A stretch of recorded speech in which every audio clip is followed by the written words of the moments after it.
crucial para nuestro planeta. Colombia es la sede de la Cumbre Mundial de Biodiversidad. La Seis.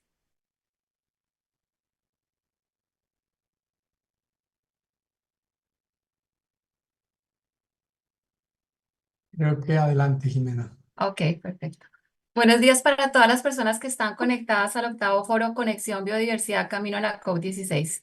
Mi nombre es Jimena Barrera, soy la directora de Relaciones de Gobierno de Asuntos Internacionales de WF Colombia y desde hace varios años he participado como parte de la delegación de WF en las negociaciones internacionales buscando articular las agendas de biodiversidad y clima para el logro de los objetivos de desarrollo sostenible.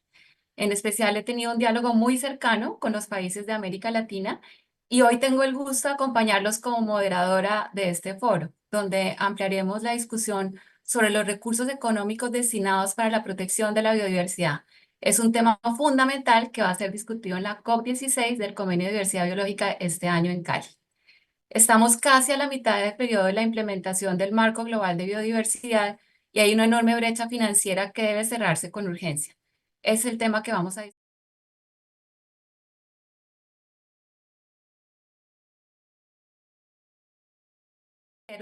incluyendo todas las fuentes privadas, públicas, mecanismos financieros innovadores para el periodo 2025-2030, para generar la confianza que necesitamos para el cumplimiento de las metas del Marco Global de Biodiversidad, con el fin de, como todos sabemos, detener y revertir la pérdida de naturaleza para el año 2030. Quiero dar un poco de contexto antes de presentar a nuestro expositor y panelistas y comentaristas. Primero mencionar que el Marco Global de Biodiversidad que fue adoptado hace 2 años requiere movilizar cerca de 200.000 millones de dólares cada año hasta el año 2030, 20.000 millones anuales de los países desarrollados a los países en desarrollo para 2025 y 30.000 millones anuales para el año 2030 para poder implementar el cumplimiento de las metas. Por esto, pues, este tema es tan importante. Asimismo, es necesario que además de que logremos la movilización de recursos, eso que es la meta 19, debemos cumplirlo en coordinación con otras metas del Marco Global de Biodiversidad, en términos de reducir los subsidios perjudiciales en 500.000 millones anuales para el año 2030 y cómo alineamos los flujos financieros con el Marco Global de Biodiversidad según la meta 14 y la meta 15 de rol tan fundamental que juega el sector privado con el tema de divulgación de las dependencias, riesgos e impactos sobre la biodiversidad. Si bien es importante tener mayores fondos públicos, son solo una parte de la financiación. Las mayores contribuciones pueden venir de otras fuentes, como fuentes privadas, y la reorientación de esos subsidios perjudiciales y nuevas fuentes como el mecanismo de DSI sobre información de secuencias digitales de recursos genéticos, donde se plantea la creación de un fondo, que es un tema fundamental. Antes de entrar, digamos, en todo este detalle, quiero darles un agradecimiento por todo el apoyo para el desarrollo de estos foros, el Ministerio de Ambiente y Desarrollo Sostenible, la Alcaldía de Cali, la Embajada de Suecia, el PNUD en Colombia, Caracol y El Tiempo, así como todas las personas que están conectadas hoy, que han demostrado un interés continuo y que nos acompañan en esta sesión, donde discutimos temas que son claves para ampliar la comprensión sobre la importancia de la biodiversidad y con miras a las preparaciones de la COP16, que es en menos de un mes, ya estamos muy cerca de la COP. Por esto, pues hoy tengo el gusto de estar en este espacio con Juan Camilo Cárdenas. Juan Camilo a todos lo conocen, Juan Camilo es PhD en Economía Ambiental y de Recursos de la Universidad de Massachusetts. Juan Camilo es el director del Centro de los Objetivos de Desarrollo Sostenible, es profesor titular en la Facultad de Economía de la Universidad de los Andes y Economía de la Universidad de Massachusetts. También ha sido profesor visitante en universidades como Harvard, Indiana y King's College de Londres y ha hecho investigaciones muy relevantes sobre temas de análisis y diseño de reglas de juego para la promoción de la cooperación entre individuos y la solución de dilemas sociales de la manera más justa y eficiente, equitativa y sostenible posible. Sus estudios han sido súper relevantes para abordar temas de desigualdades en Colombia, en América Latina y el Caribe, y como director del Centro de Objetivos de Desarrollo Sostenible, está trabajando en desarrollo de estrategias para la protección de la biodiversidad en una región altamente amenazada que se enfrenta a grandes retos para conciliar la conservación de la naturaleza en un escenario de cambio climático y con las necesidades de los más vulnerables. Posterior a la conferencia de Juan Camilo, continuaremos con los comentarios de Alicia Montalvo, gerente de Acción Climática y Biodiversidad Positiva del Banco de América Latina y el Caribe, la CAF. Y además tenemos el gusto con contar con Mariana Belot. Mariana es asesora técnica para América Latina y el Caribe de la Iniciativa del Financiamiento de Biodiversidad Biofin del PNUD. Muchas gracias a todos por estar hoy, Juan Camilo, por aceptar nuestra invitación, Mariana y Alicia, y nos sentimos muy honrados por contar con la presencia de ustedes. Entonces, pues le doy paso a la conferencia de Juan Camilo, quien nos va a hablar de los recursos económicos para la protección de la biodiversidad. Bienvenido, Juan Camilo. Muchas gracias, Jimena, por esa generosa introducción. Y muchas gracias a Alicia y a Mariana por estar aquí también para esta conversación, porque de hecho eso es lo que más quisiera que aprovecháramos como tiempo y yo tratar de restringirme a mis 30 minutos para que podamos dejar espacio para comentar varias cosas que quiero hacer. Y digamos que a partir de un documento que preparé para esto en borrador y que les envié con antelación, voy a tratar de plantear algunas cosas que creo que pueden ser relevantes para estas discusiones sobre esta noción de los recursos económicos para la biodiversidad. Y antes de compartir con ustedes mi pantalla, simplemente quiero hacer la siguiente aclaración o motivación provocadora de esto, y es que a veces cuando hablamos de los recursos para una acción ambiental, casi que nos concentramos enormemente en dónde vamos a encontrar nuevos recursos para traer para la acción ambiental, y a veces desconocemos en buena medida que hay unos recursos ya andando que van en contra de esos objetivos, el caso de los subsidios que ya mencionó Jimena ahora, pero que además van a ser un debate muy importante en la COP16 que se viene en Cali. Y por eso voy a hacer un énfasis en particular en este tema, porque creo que es uno de los temas más relevantes en ese sentido. Entonces, por eso me gusta mucho esa introducción que acaba de hacer Jimena. Entonces, con esa introducción, yo lo que quiero es aquí compartir pantalla con ustedes y en ese sentido poder dar pie a una serie de puntos que quiero desarrollar en esta presentación. Y como decía, es tener una noción de recursos económicos más amplia y más compleja de lo que tenemos usualmente. Y para eso voy a tratar de comunicar unos 4 mensajes principales de esto. El primero, que a veces es obvio cuando hablamos de la policrisis, pero es que creo que tiene implicaciones muy grandes para hablar de la arquitectura financiera sobre los retos de la biodiversidad.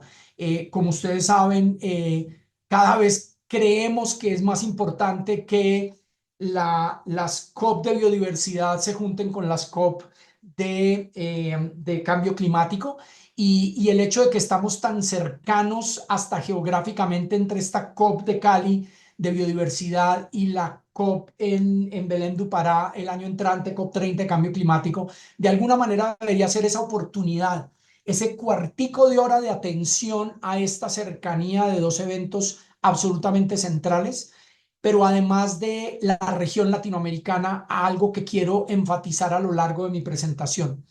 En ese sentido, hay condiciones particulares de América Latina, tanto de limitaciones y retos como de oportunidades para poder aprovechar en repensar esa arquitectura financiera que se necesita. Y esto me lleva a un punto central, que es la interconectividad de los retos de la policrisis. Policrisis entendida como crisis climática, crisis de biodiversidad, crisis de contaminación, pero una adicional dentro de la crisis, dentro de estas 3, y es un reto transversal de las profundas desigualdades que tenemos en la sociedad, y donde América Latina tristemente es el ejemplo más contundente en el mundo entero por ser la región más desigual del mundo, y que va a implicar retos muy grandes para esto. El segundo punto que quiero destacar acá de mensaje sobre esto es que la escala del problema también va a tener que ser más global, y que el diseño de la arquitectura financiera va a tener que ser más global también. Eso no es fácil, pero las negociaciones sobre las arquitecturas financieras hoy van a tener que ser más globalizadas, y ese es un reto muy complicado. Piensen, por ejemplo, todo el movimiento de justicia tributaria que se está moviendo en el mundo, toda la idea de tax justice que está promoviéndose en muchos países industrializados y no industrializados, y el hecho de que se necesita un consenso mundial sobre unos gravámenes mínimos en todos los países del mundo para poder lograr tener una arquitectura financiera que en el caso de la justicia tributaria pueda lograr los efectos que se necesitan de recaudos de recursos muy valiosos para poder atender las necesidades de bienes públicos de toda la población. Creo que en ese mismo tono, en ese mismo mensaje del movimiento de justicia tributaria que está sucediendo hoy en la arquitectura financiera, deberíamos irlo entrelazando con la idea de una arquitectura financiera sobre los recursos para el sector ambiental que sean más compatibles con este problema de interdependencia global. Y voy a tratar de sustentarlo con algunos elementos de juicio en un momento. El tercer punto y cuarto punto tienen que ver con los mecanismos financieros de donde salen estos recursos para financiar la protección de la biodiversidad. Y por un lado, hacer mención a algunos que están ya en marcha y que se pueden aprovechar, pero algunos que hay que reevaluar y repensar. No voy a poderlos cubrir todos porque el mapa completo de instrumentos pues es bastante grande. Voy a tratar de hablar de algunos de los que creo que son más controversiales o más estratégicos dentro de esta discusión, pero también la posibilidad de diseñar nuevos mecanismos para discutir y eventualmente para profundizar cuando están ya empezando a mostrar algunas pistas de que pueden andar en adelante. Y voy a tratar de cerrar con este elemento que estaba diciendo en mi introducción porque Jimena lo mencionó con mucha claridad y porque es la meta 18 y 19 del protocolo de Montreal y CNUMIC que va a ser fundamental para la negociación de la COP16 en Cali. Y ese es lo que quiero llamar el elefante en la sala. No podemos mirar solamente recursos financieros que sean pro naturaleza, sino que miremos los existentes que son antinaturaleza. Y en ese caso, pues, la mención a los subsidios perversos. Pero además lo quiero enfatizar de la siguiente manera. Es tal la proporción, es tal la cantidad de recursos que se mueven en subsidios perversos, que con simplemente redireccionarlos podríamos conseguir fondos muy, muy importantes que sobrepasan en escalas de magnitud que vamos a ver a lo que incluso se está tratando de buscar en financiación para protección de biodiversidad o lo que están apareciendo hoy con unos mecanismos o instrumentos que ya están funcionando. Y en ese sentido yo quisiera hacer esto como motivación para nuestra conversación en un momento con Alicia y con Mariana, porque creo que ellas tienen mucha experiencia en estar mirando esto. Yo sé que Mariana y Biofina han estado mirando mucho el tema de los subsidios perversos y demás, y yo creo que Alicia y Mariana van a tener mucho que aportar, y Jimena obviamente que conoce muy bien todas estas estructuras. Entonces, con el tema de interconectividad y de la escala planetaria, aquí quiero simplemente hacer mención a la importancia de comprender la escala global para poder pensar estas acciones locales y estos rediseños de esta arquitectura financiera que va desde lo global hasta lo local.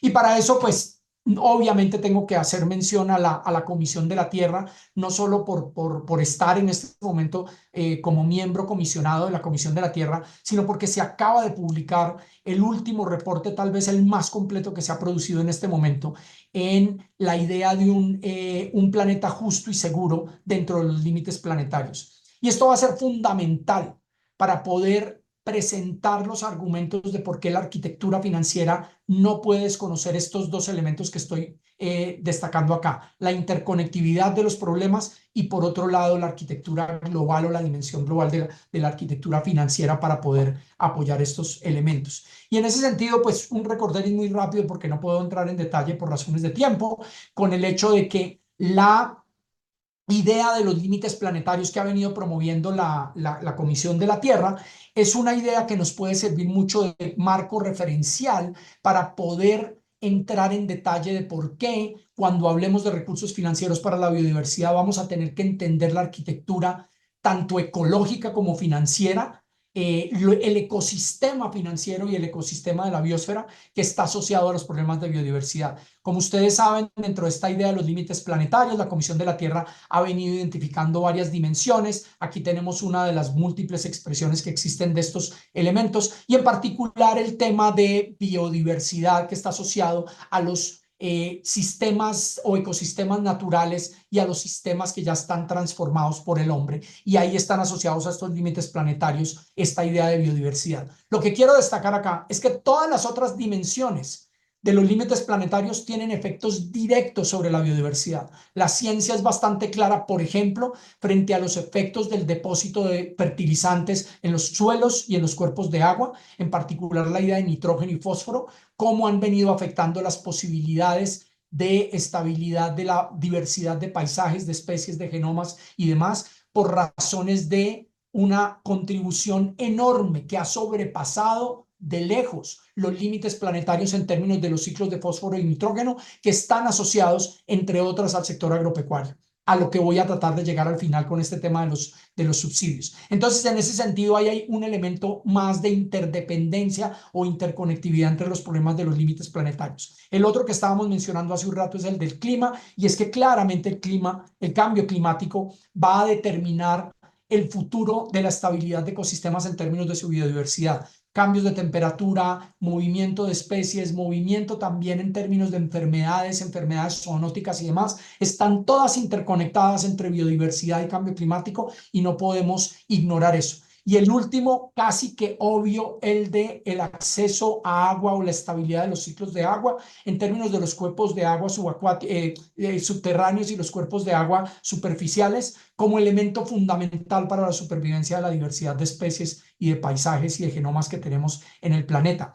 Todo esto hace que tengamos que pensar el problema desde una perspectiva de esta interconectividad y por lo tanto de una arquitectura financiera relacionada a ello. Y ese es el punto al que quiero moverme de aquí en adelante. Y es que las finanzas por el clima van a determinar las finanzas por el agro y van a determinar las finanzas por la biodiversidad o las finanzas por el agua. Y creo que todavía no hemos tenido en el planeta y en nuestros distintos países una conversación suficientemente profunda sobre cómo vamos a interconectar todos estos elementos. Lo que yo a veces digo es que corremos el riesgo de borrar con el codo lo que hacemos con la mano y tratamos de atender un problema con unos instrumentos financieros o económicos por un lado y terminamos afectando por otro lado otros. Y al final, si me queda tiempo, voy a tratar de ponerlo en términos de un par de historias que creo que son relevantes para esto. En este estudio de Lancet que acaba de salir publicado, uno de los elementos tal vez más importantes aquí es el problema, digamos, de la integridad funcional de los ecosistemas en las tierras o en los territorios que ya han sido transformados, que están en operación, y en ese sentido, esa idea de pérdida de integridad funcional, pues se empieza a ver en grandes regiones del planeta. Entre más verde claro está el mapa, ha habido más transformación o pérdida de esa funcionalidad, de esa integridad de la funcionalidad de la biosfera. Y en ese sentido es la pérdida de un montón de elementos fundamentales para soportar la vida y en particular la idea de la biodiversidad. América Latina y el Caribe, Centroamérica no son ajenos a esto. Aclaración, las manchas en blanco es donde no hay suficientes datos, no es que no haya pérdida de integridad de la funcionalidad de la biosfera.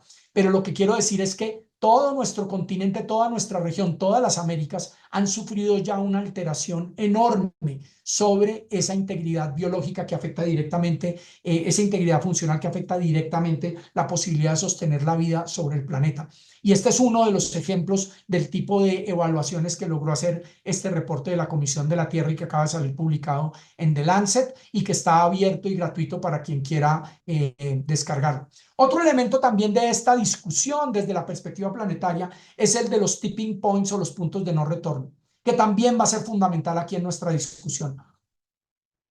Y una de las razones por la que es fundamental para la arquitectura financiera, y en esto quiero ser muy enfático, es que estas interdependencias ecológicas tienen que al final determinar la forma como diseñamos nuestros acuerdos e instrumentos financieros de lo global a lo local.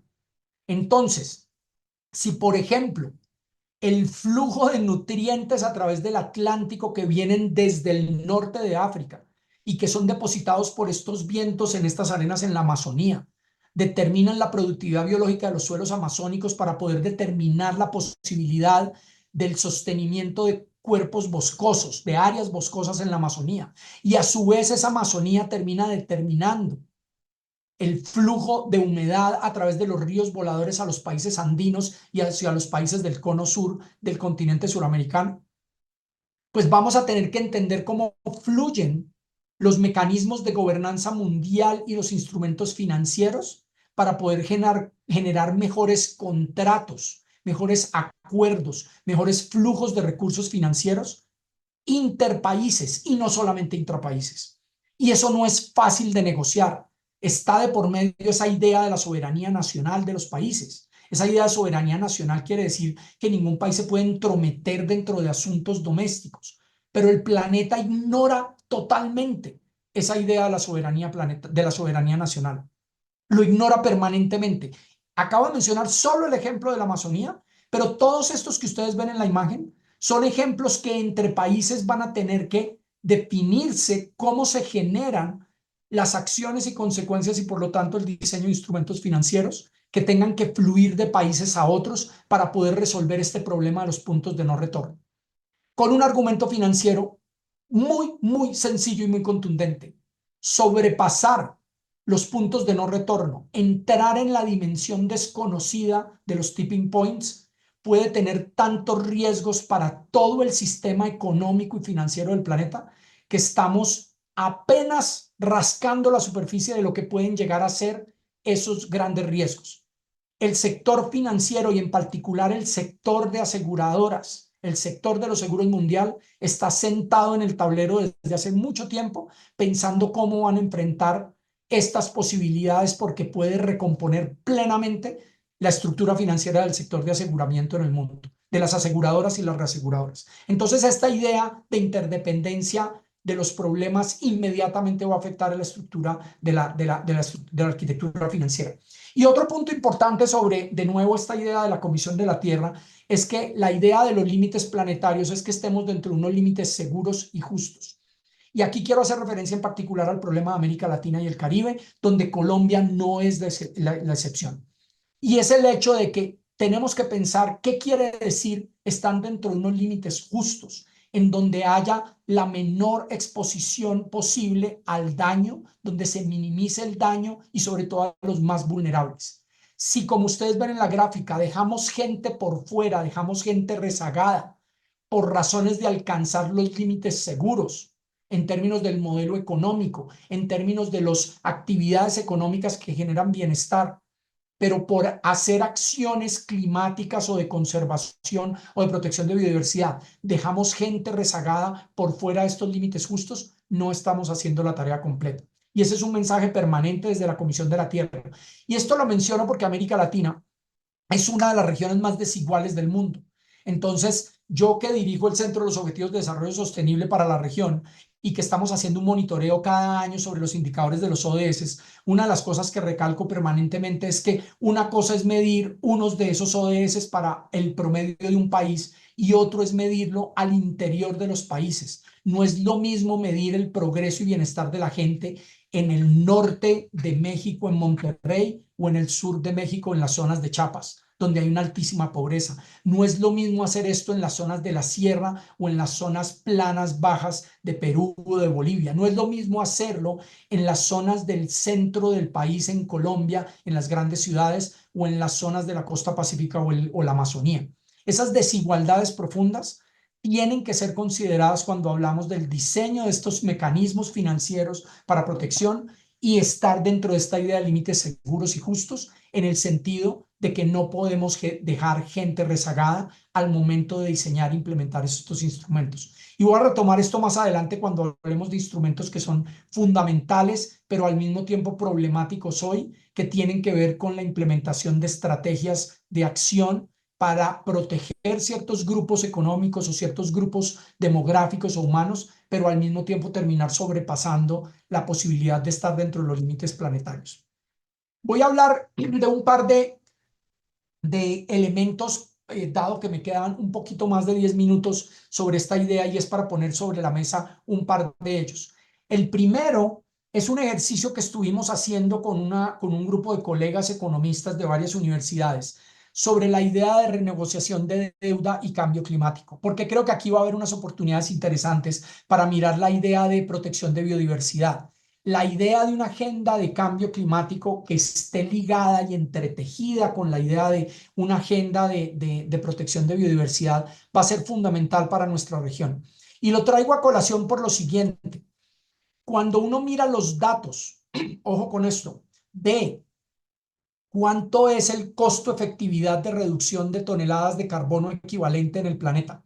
De todas las posibles soluciones que hay, desde reconversión de plantas energéticas, desde generación de energía geotérmica o nuclear, solar, eólica y demás.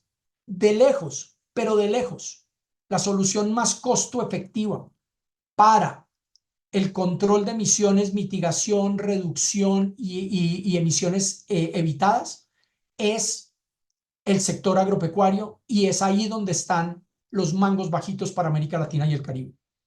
Por tonelada de carbono reducida, en términos del costo por esa tonelada, los más baratos, las estrategias más baratas posibles. Hay un estudio de McKinsey muy completo que se actualizó recientemente que muestra estas cifras, pero no voy a entrar en detalle. De lejos, la solución más costo efectiva es a través de esta idea de AFOLU que hemos venido moviendo, del sector agrícola y pecuario y forestal. Ahí es donde hay los mangos bajitos, las soluciones más costo efectivas. Entonces, cuando uno mira los retos que tienen nuestros países para renegociar deuda, dado que hay un tema de disciplina fiscal que es importante, puede abrirse un espacio importante para negociación, tanto desde la agenda climática como desde la agenda de biodiversidad, simplemente por lo que acabo de decir. Si es barato en la agenda climática, hay costo efectividad en que a través de generación de reducciones de emisiones en el sector agropecuario, es precisamente ahí donde están las amenazas más grandes a la biodiversidad. Y ahí puede haber una sinergia muy grande entre la estrategia climática y la estrategia de protección de biodiversidad. Y déjenme justificárselos con un dato que es el de Colombia. Esto es la composición del presupuesto general de la Nación de Colombia, en un diagrama muy sencillo de dónde vienen las platas y para dónde van las platas. Y para que nos den unas dimensiones de las cifras que estamos hablando, piensen que el presupuesto general de la Nación puede estar por encima de unos 500 billones de pesos, millones de pesos. De esos, el gobierno está en este momento en un debate muy complicado en el Congreso por la ley de financiamiento, que está por debatirse en el Congreso y que podría agregar apenas unos 12 billones para poder llenar lo que se necesita para alcanzar a mantenerse dentro de la regla fiscal. De esos 12 billones, 1 billón y piquito va a ser por impuesto al carbono. O sea, tratemos de pensar en estas proporciones. Y ahora me voy a la derecha, a los azules, y es en qué nos estamos gastando la plata como país. Y quiero que miren esta fracción tan importante que es el servicio a la deuda externa de Colombia. Estamos hablando de 112 billones de pesos, que se van más o menos mitad y mitad a pago al principal de capital y a pago a intereses de capital.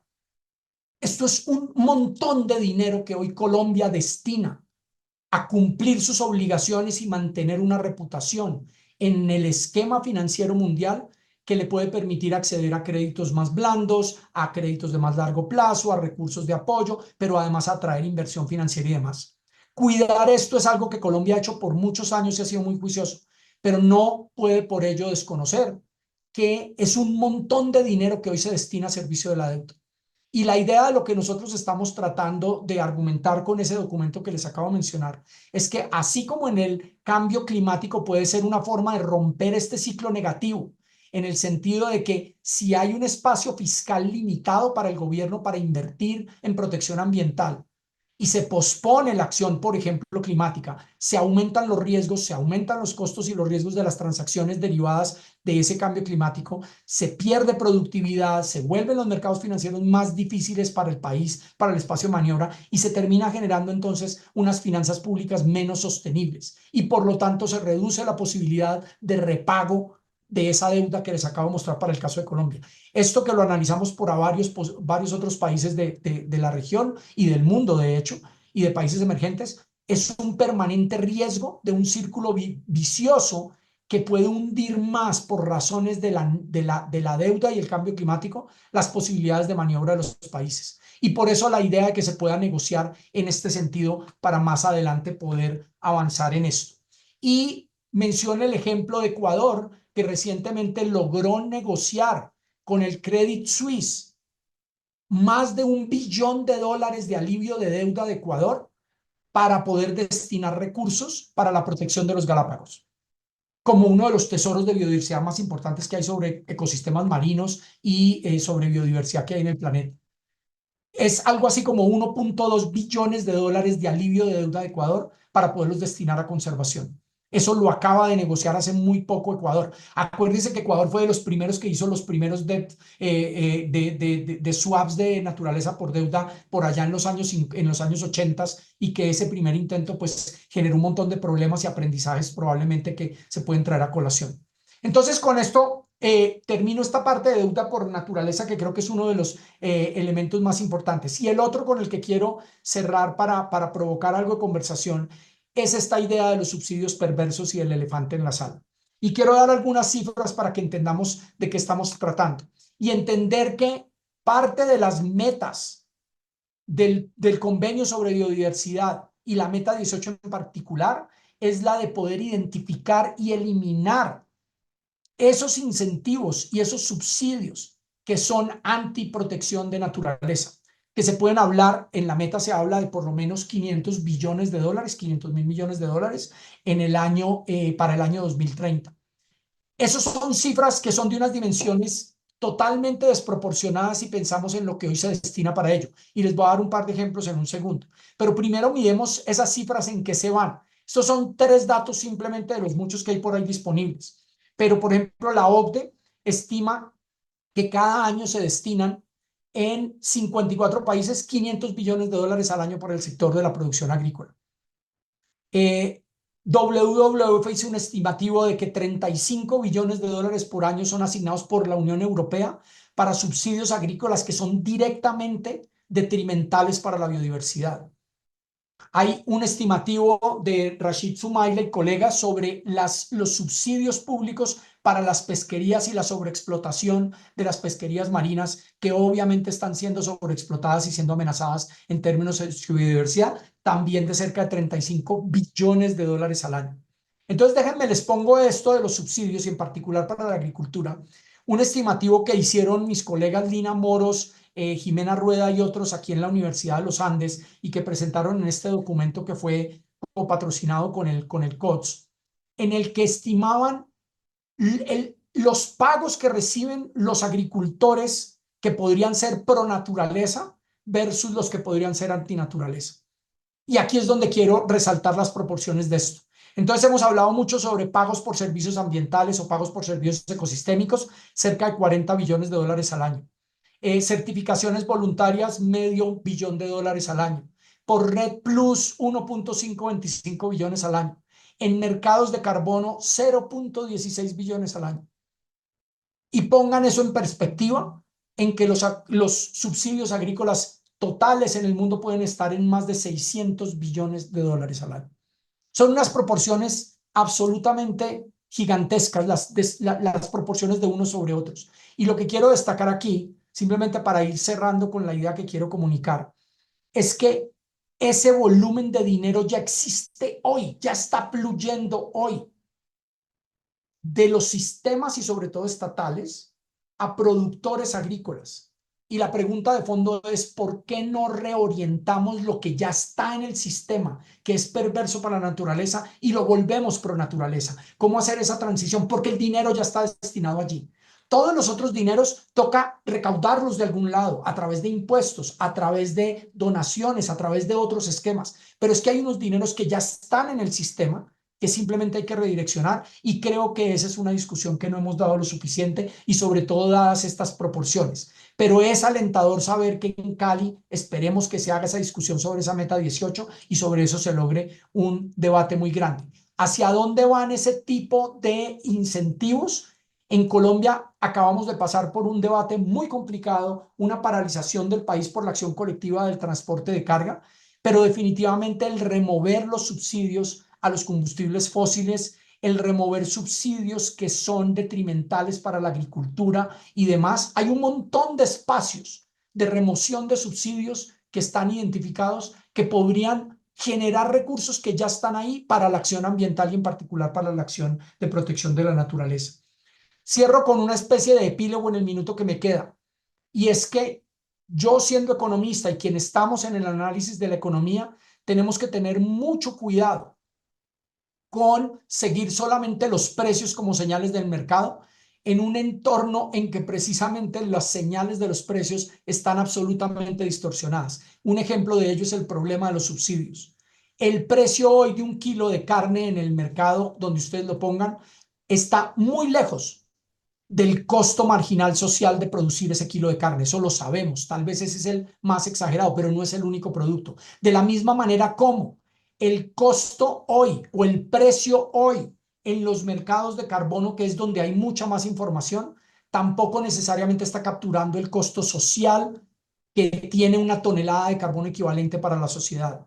Esto es simplemente para mostrarles la evolución de varios mercados de intercambio o de trading del sistema de carbono, el europeo, Nueva Zelanda, el coreano, el chino, de cómo se han venido moviendo en el tiempo desde sus comienzos en los tempranos 2000 hasta ahora, y más recientemente en un trabajo que estamos haciendo ahora, mirando de los 2000, del 2007 para acá, cuáles son los precios promedio por tonelada de carbono, cómo han venido subiendo, y han venido subiendo también en el eje de la derecha el volumen total de millones de toneladas de carbono equivalente que se están intercambiando. Y esto podría estar mostrando una señal de que están subiendo, pero quiero que no pierdan la perspectiva de estos valores. Esto está entre 0 y $10 por tonelada equivalente. Los estimativos más conservadores hoy de tonelada de carbono equivalente en el mundo pueden estar en 70, $80 y hacia arriba. Y en ese sentido, creo que todavía estamos muy lejos de que los señales de los precios nos digan algo sobre el valor de la acción para la protección del planeta.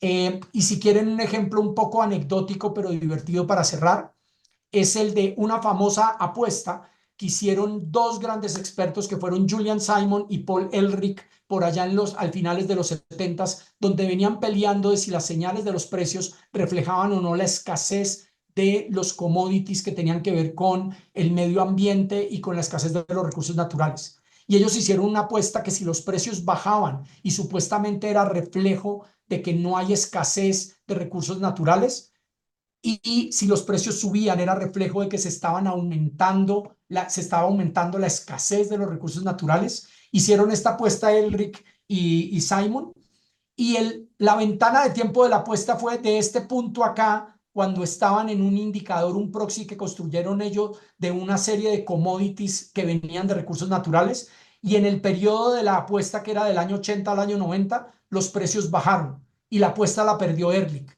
y la ganó Simon.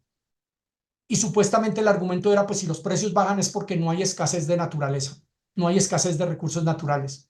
Pero miren el comportamiento del mismo indicador antes y después. Simplemente el señor Ehrlich tuvo la mala suerte de haber apostado en la ventana de tiempo que iba en contra de él, pero si hubieran seguido de ahí al 2000, nadie hubiera ganado o perdido la apuesta, y del año 2000 al 2010 ya sabemos lo que pasó con el boom de los commodities. Y esto es simplemente para decir que las señales de los precios tienen que ser muy miradas con mucha cautela para poder entender cómo nos hacen comprender la situación que tenemos que enfrentar en el diseño de instrumentos financieros para el avance en esta agenda de la policrisis, esta agenda de la protección y de mantenernos en los límites planetarios. Termino con esto y les doy muchas gracias por el tiempo, y le doy la palabra a Jimena, que va a moderar lo que sigue en esta conversación.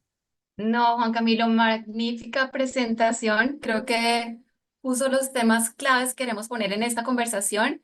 Es muy interesante lo que mencionabas de reconocer claramente esos límites planetarios, de repensar, digamos, como esta arquitectura financiera con la cual hemos logrado financiar la biodiversidad y entender claramente esas interconectividades y estas sinergias que requieren también definir acuerdos e instrumentos de financiación que protejan a los más vulnerables y que reconozcan, digamos, cuáles son esas oportunidades que tenemos desde la región de América Latina. Me encantó la presentación, muchas gracias.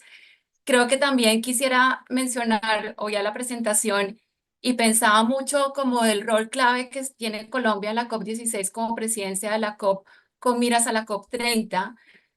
Y precisamente pues se ha venido discutiendo mucho la creación de una sinergia financiera a través de iniciativas como el Tropical Forest Finance Facility, que busca básicamente abordar esa integridad ecosistémica como un pilar fundamental para cumplir las metas del Marco Global de Biodiversidad y también el Acuerdo de París, y vincula también un enfoque con apuestas financieras reales que impulsen tanto la conservación de los bosques como su rol no solo como sumideros de carbono, sino reservorios, que es crucial y que además contribuye a la reducción de emisiones de gases de efecto invernadero. Precisamente estamos con Alicia ahora en Nueva York, oyendo un poco estas discusiones que se están dando a nivel global de este tipo de iniciativas que son bien interesantes ponerlas sobre la mesa. Continuando con la agenda, pues vamos a contar con los comentarios de Alicia Montalvo. Alicia es gerente de Acción Climática y Biodiversidad Positiva de la CAF y también es miembro del Consejo Superior, del Cuerpo Superior de Técnicos Comerciales y Economistas del Estado del Gobierno de España. Alicia es licenciada en Ciencias Económicas y Empresariales por la Universidad de Valencia y es maestra en Administración Pública por la Universidad de Harvard. Antes de unirse a la CAF, en junio del 2022, trabajó en temas de financiación climática, política económica y comercio, y Alicia fue consejera económica y comercial en la Embajada de España en Colombia y directora ejecutiva del BID en diferentes países. Alicia, pues qué gusto tenerte aquí en este espacio. Pues te voy a dar digamos el momento para que comentes un poco la presentación de Juan Camilo y nos des un poco la visión también desde la CAF. Buenas tardes y muchísimas gracias. Efectivamente, aquí estamos en Nueva York. Me he buscado un espacio para poder escuchar la magnífica presentación de Juan Camilo. La verdad es que es muy difícil añadir y comentar algo a lo que él ha dicho, pero yo querría, quizá de manera como muy resumida, referirme a tres temas, ¿no? En primer lugar, yo creo que pone de manifiesto la necesidad de un cambio de paradigma global en el sentido de poner la mirada de América Latina sobre la mesa de las negociaciones.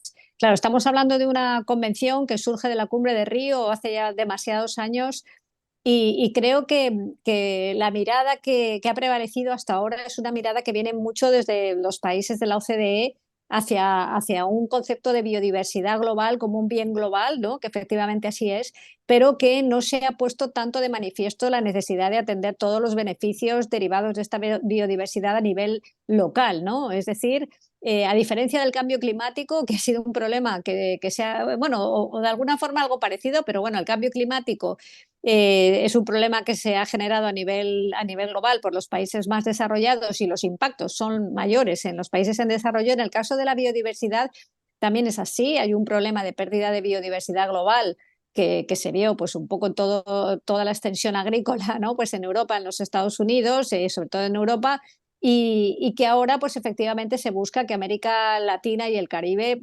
hagan pues quizá lo que no se hizo, ¿no? En otras épocas y en otros lugares.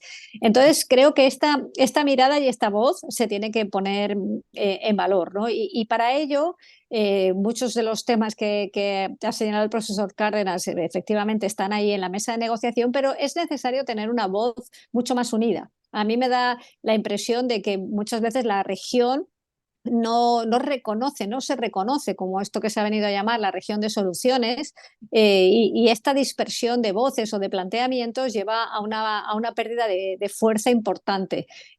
Por ejemplo, uno de los casos más concretos es lo que señalaba el profesor en relación con el tema del sector agropecuario. Yo me ha gustado muchísimo escucharle esa reflexión, porque efectivamente es un sector que incluso cuando se habla de la transición, es un sector que muchas veces queda fuera.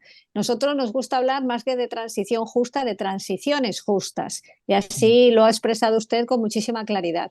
Creo que todos estos temas tienen que ir escalando en la negociación internacional. Se tiene que dar esta nueva perspectiva y este nuevo paradigma, y todavía estamos quizá un poquito lejos, ¿no? ¿Qué podemos hacer desde la banca multilateral de desarrollo de instituciones como la CAF? Bueno, la CAF es una institución que tiene la peculiaridad de que es una institución exclusivamente regional, es decir, no hay países accionistas, países desarrollados accionistas que marquen la agenda de la institución, y creo que eso es un valor importantísimo porque nosotros pues trabajamos con nuestros accionistas que son nuestros clientes, por lo tanto creo que estamos muy cerca de las necesidades. Y yo creo que uno de los temas que se plantea, que es este, y has mencionado tú también, de los límites planetarios, los límites que existen en los ecosistemas, que al final viene a reflejar la escasez del bien biodiversidad o del bien ecosistema, si aludimos a algo que tiene mucha más proximidad, no está suficientemente bien analizado. Nosotros nos damos cuenta, y estoy segura que vosotros, desde las distintas instituciones también, de la dificultad de encontrar proyectos realmente bancables en este tipo de cuestiones, ¿no? No se ha hecho el ejercicio suficiente de no dar precio, como decía el profesor, sino también dar el valor a estos ecosistemas, los servicios ecosistémicos. Bueno, se habla de los servicios ecosistémicos, de las contribuciones de la naturaleza a las personas, pero al final son temas que hay que trasladar al lenguaje de los ministerios de finanzas, que son nuestros interlocutores y son los que en definitiva pues definen cuáles son las opciones para endeudarse.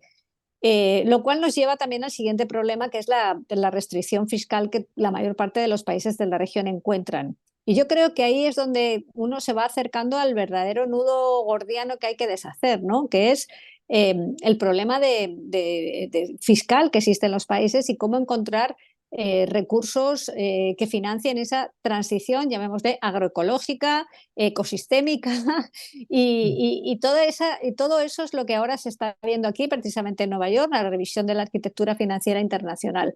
Yo creo que el tema de los precios es fundamental. Es fundamental, aunque efectivamente a veces son señales erróneas, como ocurre con el precio del carbono, pero al final son señales, por lo menos marcan tendencias, ¿no? Y eso es lo que no estamos siendo quizá capaces de aterrizar lo suficiente. Hay como un alejamiento entre el mundo más científico y de conocimiento y el mundo económico y financiero. Es algo que ese camino se ha transitado mejor en el caso del cambio climático, pero en el caso de la biodiversidad todavía creo que estamos un poco lejos y es donde, insisto, es necesario también un cambio de paradigma con una mayor voz de la región, ¿no? Y yo creo que nosotros recientemente hicimos un encuentro de científicos en Bogotá y vimos eso, ¿no? La ciencia reclama tener una mayor presencia en las mesas de negociación, en las tomas de decisiones en realidad, porque científicos sabemos que hay muchos y muy buenos en la región, en el IPBES hay representación importante de científicos de la región, pero luego es cierto que hay una distancia entre sus investigaciones y el conocimiento que aportan y lo que luego se lleva a la mesa de negociación, a la mesa de las tomas de decisiones financieras, que al final es donde se juega, pues, por ejemplo, temas fundamentales como que si no se protege la biodiversidad, los sistemas de abastecimiento de agua no funcionan, la regulación no funciona, la pesca no existe, la agricultura no existe. Entonces, todo eso yo creo que es un reto importante y me parece súper clave, ¿no? Pues todo el conocimiento que ha expresado también el profesor Cárdenas. Pero yo quería referirme quizá para terminar, hablando de los que era el tercer punto, ¿no? Que hablábamos de la voz de América Latina, el papel de las multilaterales. Nosotros lo que tenemos que hacer y nuestra responsabilidad es aportar conocimiento, aportar cooperación técnica para que efectivamente se pueda traducir el lenguaje de la biodiversidad a un lenguaje financiero, tener instrumentos que premien operaciones que incorporen todos los temas de biodiversidad. Nosotros lo estamos haciendo, tenemos algunos instrumentos que subvencionan los tipos de interés cuando son operaciones que llamamos 100% verdes. Pero luego creo que hay un tema que trasciende todo esto y que se ha mencionado también, que es el problema de la inequidad en la región, ¿no? Para financiar la protección y la conservación, o sea, y el uso sostenible de la biodiversidad, soluciones de desarrollo productivo, son necesarios también recursos que no solo vienen de las fuentes internacionales, sino también se tiene que revisar un poco los marcos fiscales nacionales. Yo creo que ese es un reto pendiente, ¿no? Podríamos decir que ahí también hay una transición a nivel regional que tiene que ver con lo que ha comentado de las tres equidades, ¿no? Equidad entre generaciones, equidad dentro de la misma generación, equidad entre especies, pero es que encontramos con que efectivamente América Latina y el Caribe es una de las regiones donde la inequidad es mayor. Y creo que este es uno de los grandes retos que muchas veces no le damos la suficiente relevancia a la hora de hablar de los problemas de la biodiversidad. Efectivamente, los puntos donde existe mayor pobreza, menor acceso a la energía, mayor vulnerabilidad frente a los impactos del cambio climático, son también los puntos donde en muchos casos existe una rica biodiversidad, pero que necesariamente se tiene que perder. Necesariamente estos ecosistemas tienen que ser utilizados pues a veces de manera, digamos, no regulada, porque efectivamente son poblaciones sometidas a muchísima presión. Entonces, me parece que no abordar el problema de la inequidad en paralelo pues a todas estas consideraciones de poner los precios y el valor a la biodiversidad y de generar una voz potente de la región que visibilice la enorme capacidad de América Latina y el Caribe para resolver el problema global de pérdida de la biodiversidad, son retos que tienen que ir de la mano. Yo la verdad es que he tomado muchas notas de lo que ha dicho el profesor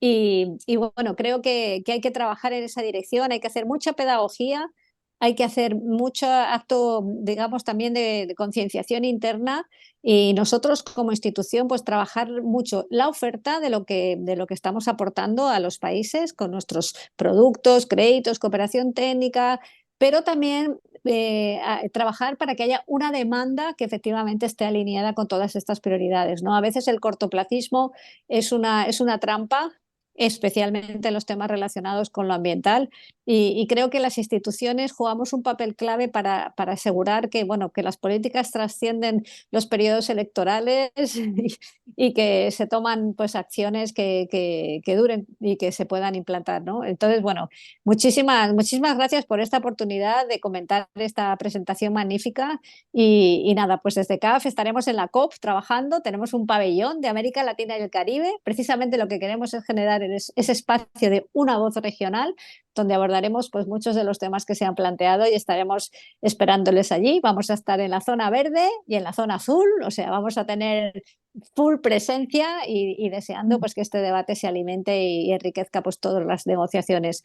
Muchísimas gracias, Jimena, por la oportunidad que nos das de participar en esta sesión y me disculpas porque voy a tener que salir un poquito corriendo, pero me ha encantado escuchar, de verdad, muchísimas gracias.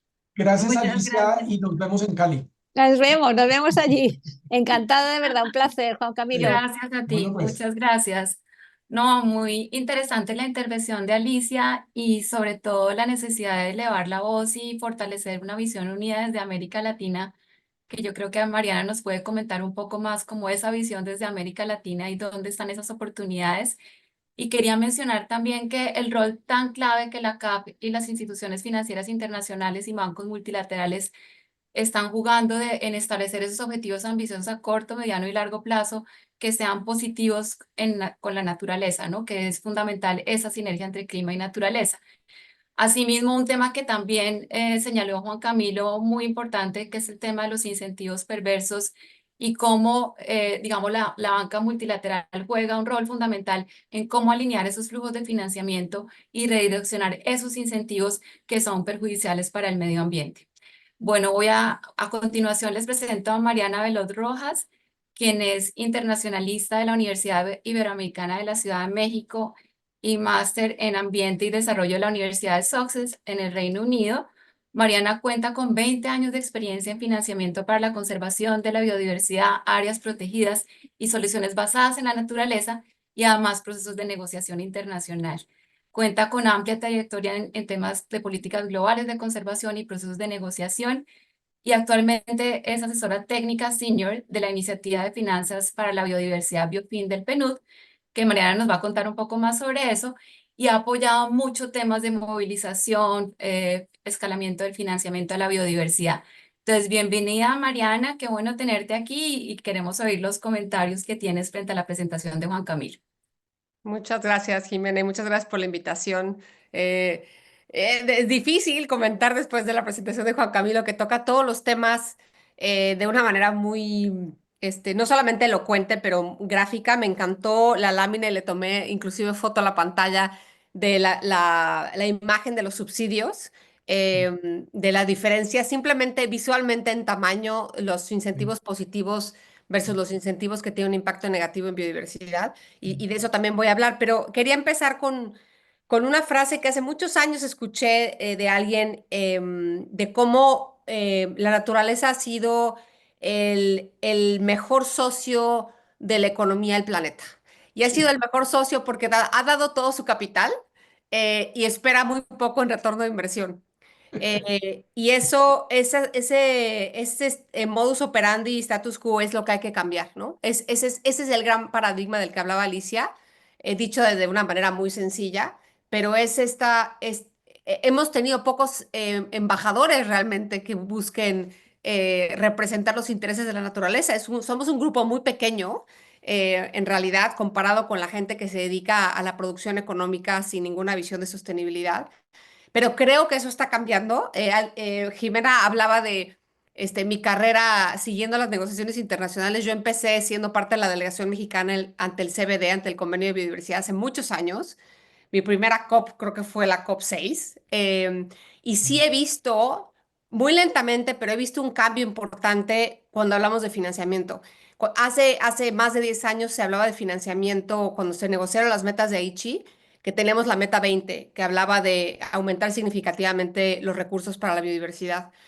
Y en ese momento no se tenía información de cuánto se gastaba a nivel global, cuánto se necesitaba. Solo se sabía que queríamos más recursos del mundo desarrollado al mundo en desarrollo, porque eso siempre se ha buscado desde que se negoció la convención.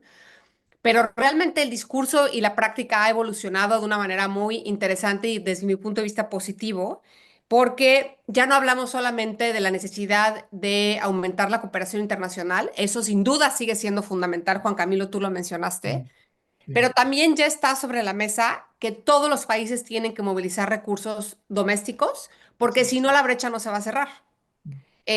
Obviamente hay escalas diferentes de nivel de desarrollo, de necesidades financieras de la diversidad de países y sociedades que componen el planeta, pero no va a haber manera de cerrar la brecha financiera si no trabajamos en movilizar fondos nacionales de la mano viendo y utilizando los recursos internacionales y los recursos externos como catalizador para movilizar las finanzas nacionales.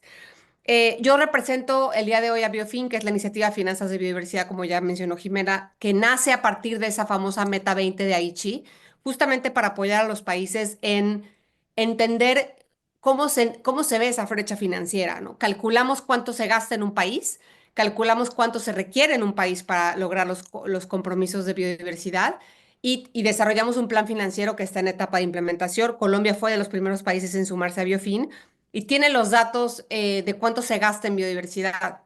Que Juan Camilo, en tu gráfica de esta gráfica de gasto, del el valor de la economía, eh, Exacto. te vamos a pasar los datos que hemos estimado de gasto en biodiversidad que se han hecho de la mano en el PNUD con el DANE, porque Buenísimo.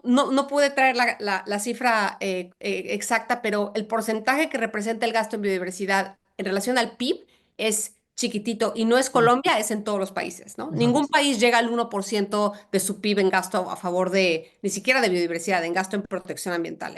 Sería muy raro. Mm, Entonces, obviamente, reiterando el mensaje de Juan Camilo y de Alicia, hay que aumentar la inversión que tiene un impacto positivo en biodiversidad y reducir las inversiones que van en detrimento de la biodiversidad.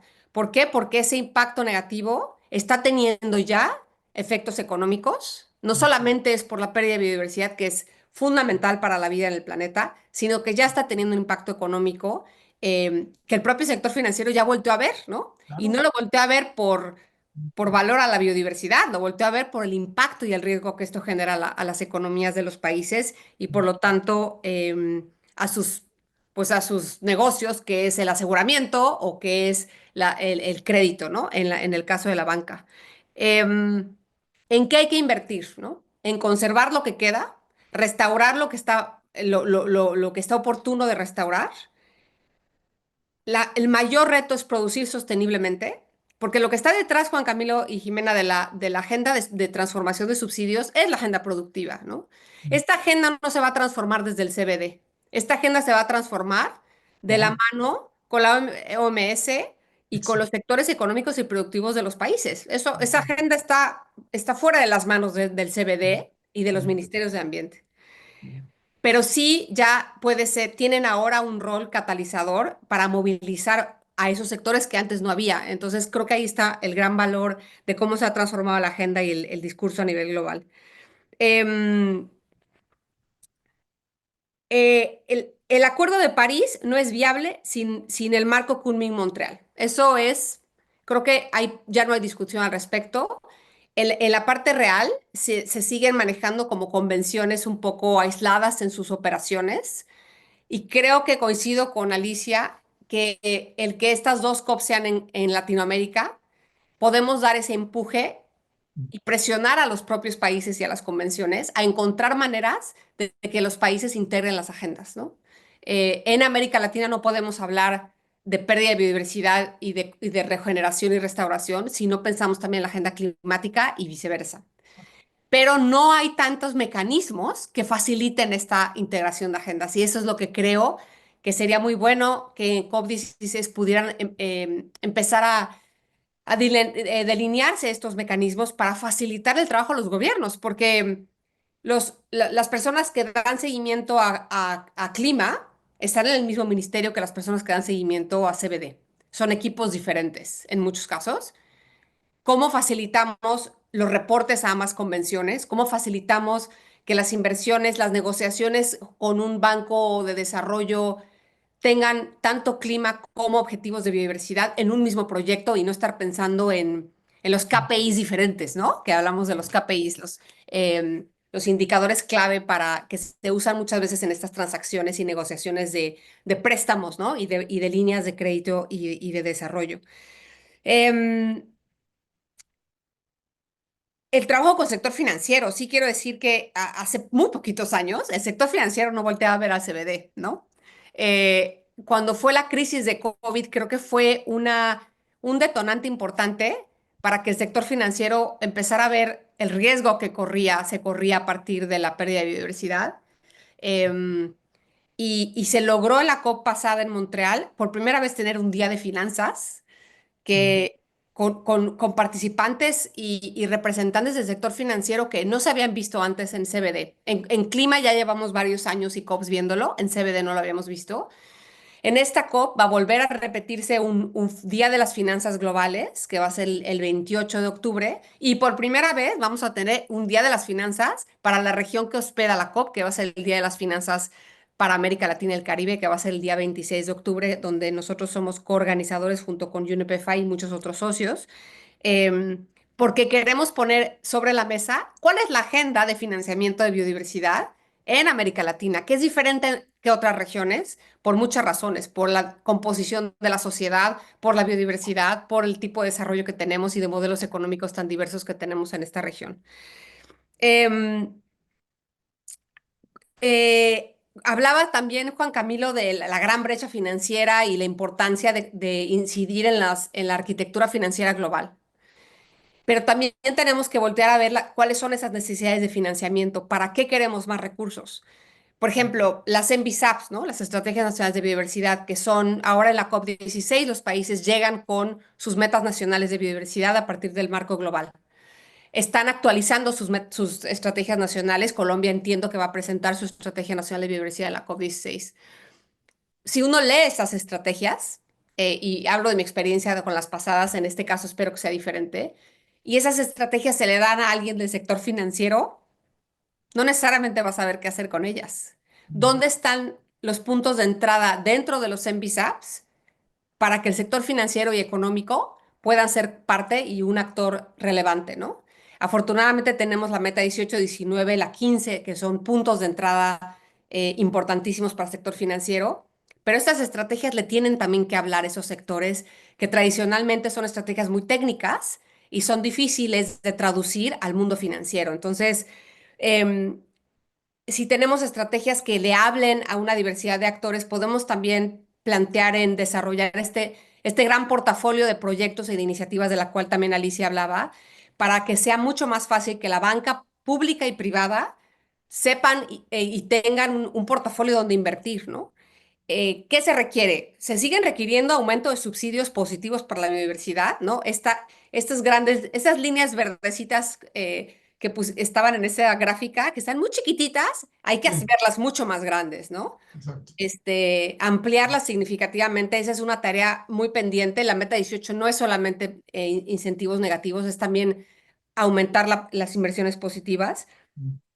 No toda la población es sujeto de crédito, ¿no? Entonces, por eso es tan importante que haya, los subsidios productivos de los gobiernos, pues haya subsidios que premien a la producción sostenible y no que incentiven la producción no sostenible. Y de eso vemos poco.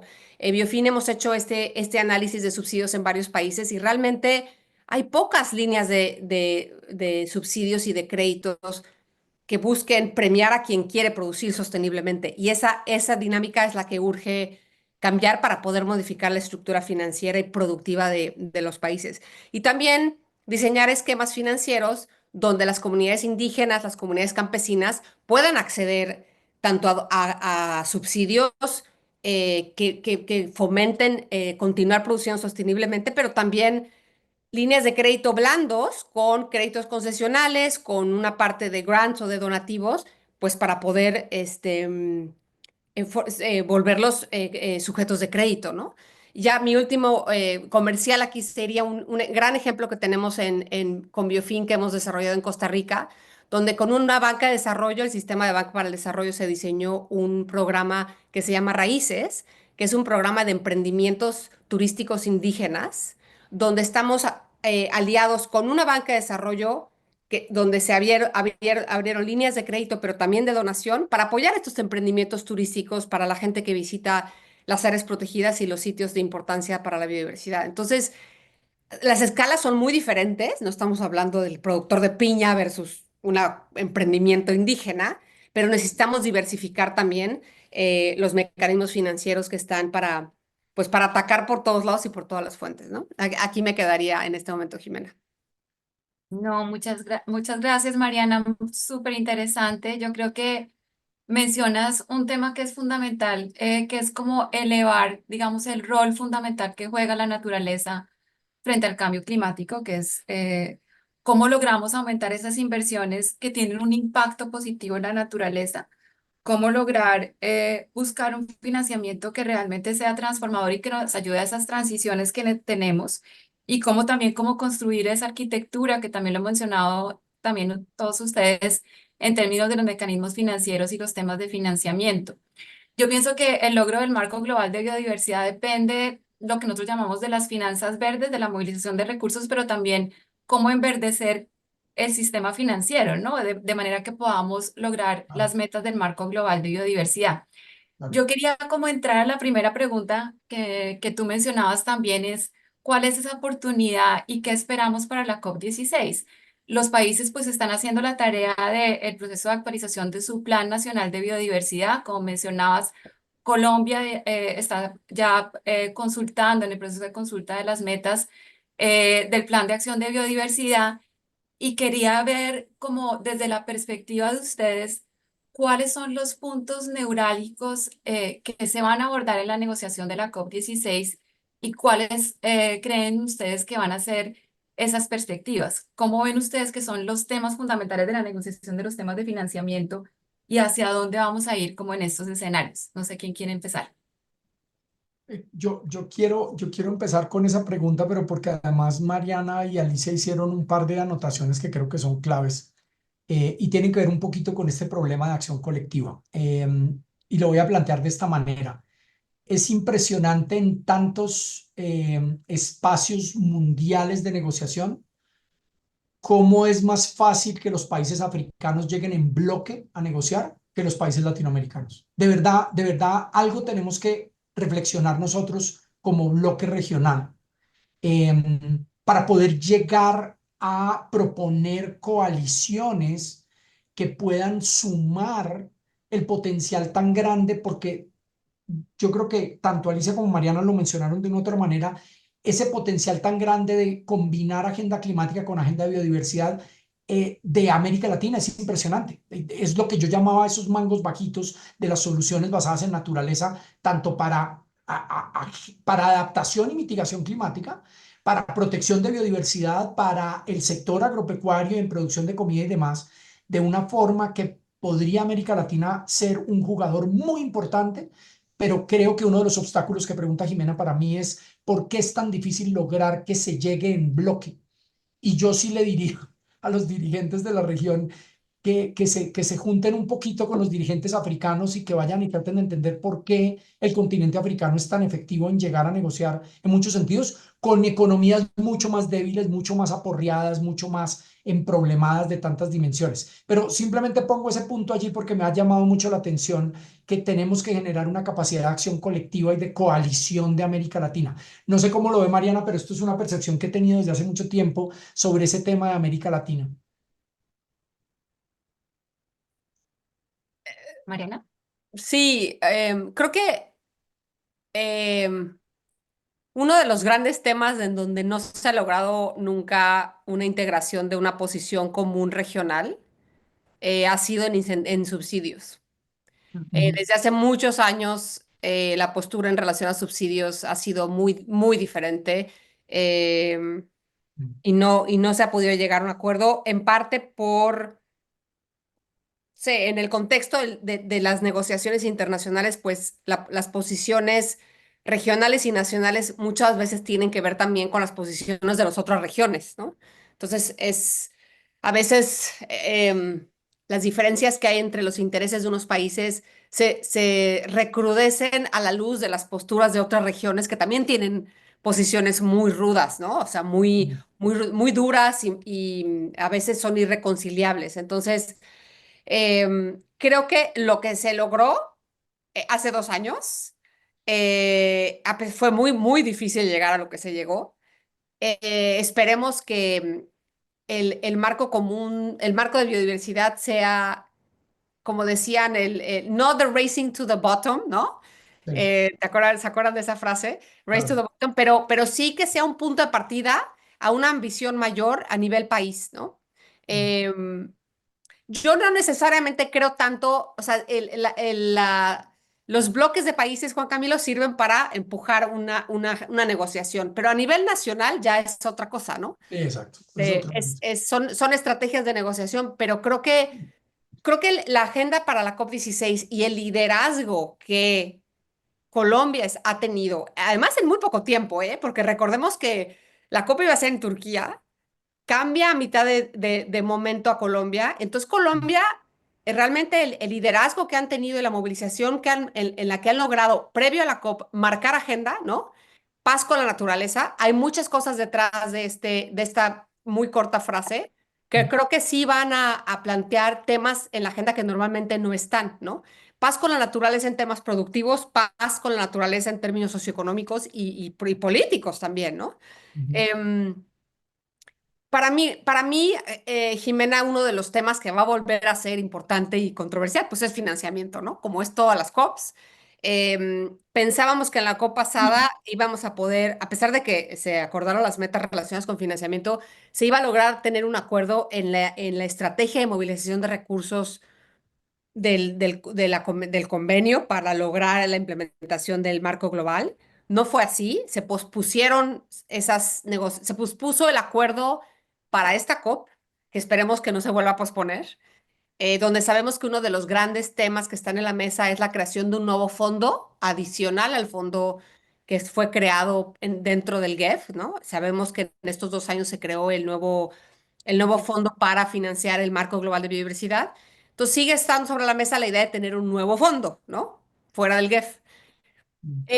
Desde mi punto de vista personal, pero también por lo que yo veo en los países, estos fondos, GEF o no GEF, son catalizadores para movilizar la acción nacional, ¿no?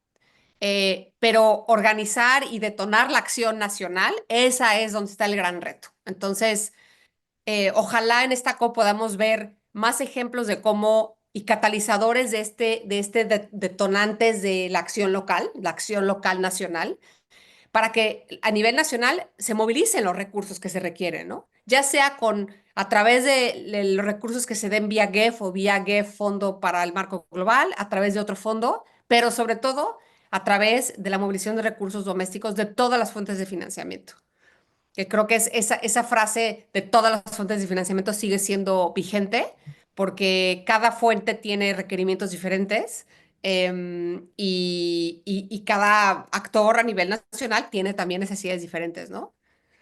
Una cosa, Mariana, sobre eso y me gustaría oír, Jimena, también qué opina. es un poco desalentador el avance del Fondo de Pérdidas y Daños. Mm. Un grandísimo compromiso y muy poquitos desembolsos. ¿Cómo hacemos para lograr que no volvamos a esa generación de expectativas y después, claro, el COVID fue un disruptor gigantesco de esas posibilidades? Pero sí creo que hay algunas cosas que tenemos que replantear en esas discusiones internacionales y ojalá en Cali se den ese tipo de negociaciones y de debates de por qué la promesa tan alta y el delivery al final tan bajo de ese fondo de pérdidas y daños. Pero no sé ustedes dos qué opinan, que han estado desde distintas perspectivas sobre eso. A mí me produce un poco preocupación que seamos muy de promesas y muy poco de cumplimiento. Sí. Mariana, no sé quién, si quieres seguir. Pues em,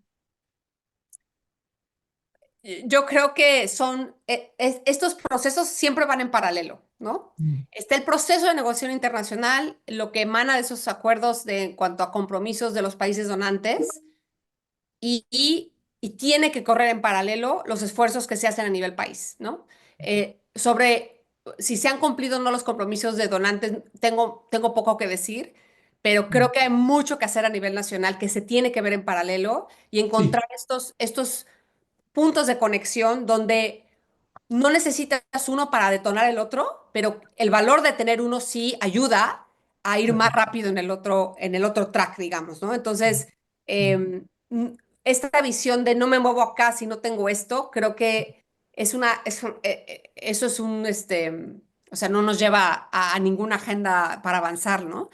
Pero sin duda el rol que puede tener la cooperación internacional sigue siendo un gran catalizador para movilizar fondos a nivel nacional, sin, sin menospreciar, porque creo que todo lo que he dicho va en sentido contrario, que es clave que a nivel nacional se adopten compromisos de movilización de recursos nacionales. Y otra cosa, qué pena, Jimena, que estoy metiendo la cucharada, pero es que Mariana mencionó algo que aquí clave, y es que esto trasciende la CBD, totalmente de acuerdo, totalmente. Y en ese sentido, estábamos hablando de cuáles son esos organismos internacionales, porque tienen que ver con esto que estamos hablando de ese cumplimiento. Y es que esto trasciende y termina en la Organización Mundial del Comercio, termina en la FAO, el problema de los subsidios, termina en la Organización Mundial de la Salud, como mencionó Mariana hace un rato, termina en la Organización Internacional para el Trabajo. Miren lo que pasó con Chalecos Amarillos y el movimiento sindical cuando las agendas de protección ambiental van en contra de los intereses de los trabajadores. Y toda esa gente debería estar más y más y más atenta porque el hilo conductor de biodiversidad y cambio climático cada vez le pega más a todas estas organizaciones. Ya hablamos de la estructura del sector financiero. Entonces sí se vuelve mucho más interdependiente. Ese fue mi primer punto de interconectividad de los problemas y que terminan de una manera trayendo o no la necesidad de estas otras agendas. Y esa no es fácil, pero hay que seguirla moviendo. Sí, y yo creo que un punto clave también que mencionaba Mariana es cómo logramos procesos de accountability, un poco de rendición de cuentas frente a los compromisos que asumimos en estos convenios internacionales, ¿no? Recuperar la confianza en el sistema multilateral y cómo logramos que realmente podamos reducir la brecha financiera que tenemos en términos del marco global de biodiversidad, pero como mencionó también Juan Camilo, en términos de las sinergias entre la discusión que vamos a dar y que estamos dando en clima frente a la meta de financiamiento y esas conexiones entre esas agendas. Y creo que es importante, mencionaba también Alicia, de cómo hacemos una trazabilidad de esas inversiones que se están desarrollando para que utilicemos de manera eficiente esos recursos financieros que son existentes, pero también medidas concretas para alinear los flujos de financieros públicos y los flujos financieros también privados, porque el rol del sector privado y los flujos de financieros son fundamentales para lograr cumplir con estas metas y lograr que los países donantes también den esa accountability de mostrar claramente y transparentemente esos compromisos. Yo creo que un avance muy importante del Convenio de Diversidad Biológica, del Marco Global de Biodiversidad, es tener este mecanismo de monitoreo, en el marco de monitoreo que nos permita revisar cómo van las metas, su cumplimiento, pero también tener para esta COP un avance muy importante en términos de esta estrategia de financiamiento que esperamos. Entonces yo creo que esos son como temas claves sobre los cuales quería complementar. Jimena, y si ahorita mencionaste el tema del accountability y hay un tema muy importante que sí se va a discutir en esta COP, se tiene que acordar y es justamente el marco de monitoreo, que Ujú. se pospuso hace 2 años y Ujú. este año se conformó un grupo de expertos para discutir los indicadores a través de los cuales se iba a medir el avance en todas las metas. Yo participé en el grupo de discusión sobre los indicadores de la meta 18 y 19. O sea, esos indicadores de cómo medir avance en las metas 18 y 19 son clave y ahí sí esa parte de negociación la vamos a seguir muy de cerca, porque pues sí es una manera en la que, por un lado, los países saben cómo reportar, ¿no? Porque cuando hablamos de estos 500 billones de dólares, esas son cifras mundiales. Sí. Pero los países no saben cuánto gastan, cuál es su porcentaje o su monto de incentivos negativos. Eso nadie lo sabe, muy pocos países, ¿no? Entonces, lo que hay detrás también del monitoreo y de la implementación del marco son capacidades. No importa si son países en desarrollo o desarrollados, no todos tienen información a la mano para empezar a reportar sobre estas metas. Y creo que también tener muy presente este marco de indicadores que se apruebe y que se apruebe con información, con indicadores que permita a la convención, pero también a todo tipo de actores, analizar digamos, deshebrar esta información que los países van a reportar, creo que en 2025, Sí, no, su octavo informe nacional, sí. que creo que es 2026 o 2027, no me acuerdo ahorita. Estos indicadores son importantes y creo que no habíamos tocado ninguno de nosotros, pero es un tema también bien importante, Jimena, y es el desarrollo de capacidades, ¿no? Mm. Nosotros lo Sí. hemos visto en Biofin, nosotros parte de lo que hacemos es estimar gasto en biodiversidad. De toda la metodología Biofin, para mí lo más difícil es estimar gasto en biodiversidad, porque no es sumar el gasto del Ministerio de Ambiente con lo que se gasta en áreas protegidas. Es hacer una arqueología y meterse de lleno a las cuentas nacionales de un país para saber cuánto se gasta de todos los sectores de gobierno, ¿no? Solo hablando del sector público. Entonces, hay muchos retos ahí de capacidades, pero una enorme oportunidad de avanzar esta agenda para, como decía yo, para incrementar el financiamiento de todas las fuentes de todas las fuentes. Mm. Y un punto que tú mencionaste que a mí me parece fundamental y es el tema de acceso directo también a las comunidades, ¿no? Porque los pueblos indígenas y las comunidades locales y en general los pueblos étnicos son los custodios de la biodiversidad y Mm. realmente tenemos que buscar solo menos del 1% de la financiación actual se destina a garantizar los derechos de tenencia y la gestión forestal de los pueblos indígenas, de las comunidades locales y los pueblos étnicos.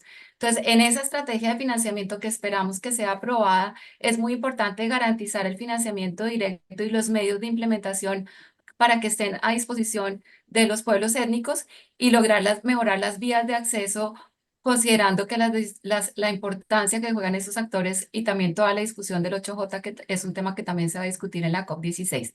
No, Mm. pues mil gracias, muy interesante la conversación, gracias por estar en este espacio, Juan Camilo, Mariana, Alicia. Son reflexiones muy importantes y queremos agradecer también a todos los asistentes. Esperamos que se mantengan conectados con los foros Conexión Biodiversidad Camino a la COP16 y que al finalizar en noviembre logremos expedir muchas de las certificaciones que estamos teniendo con las universidades asociadas al foro. Y gracias por la activa participación.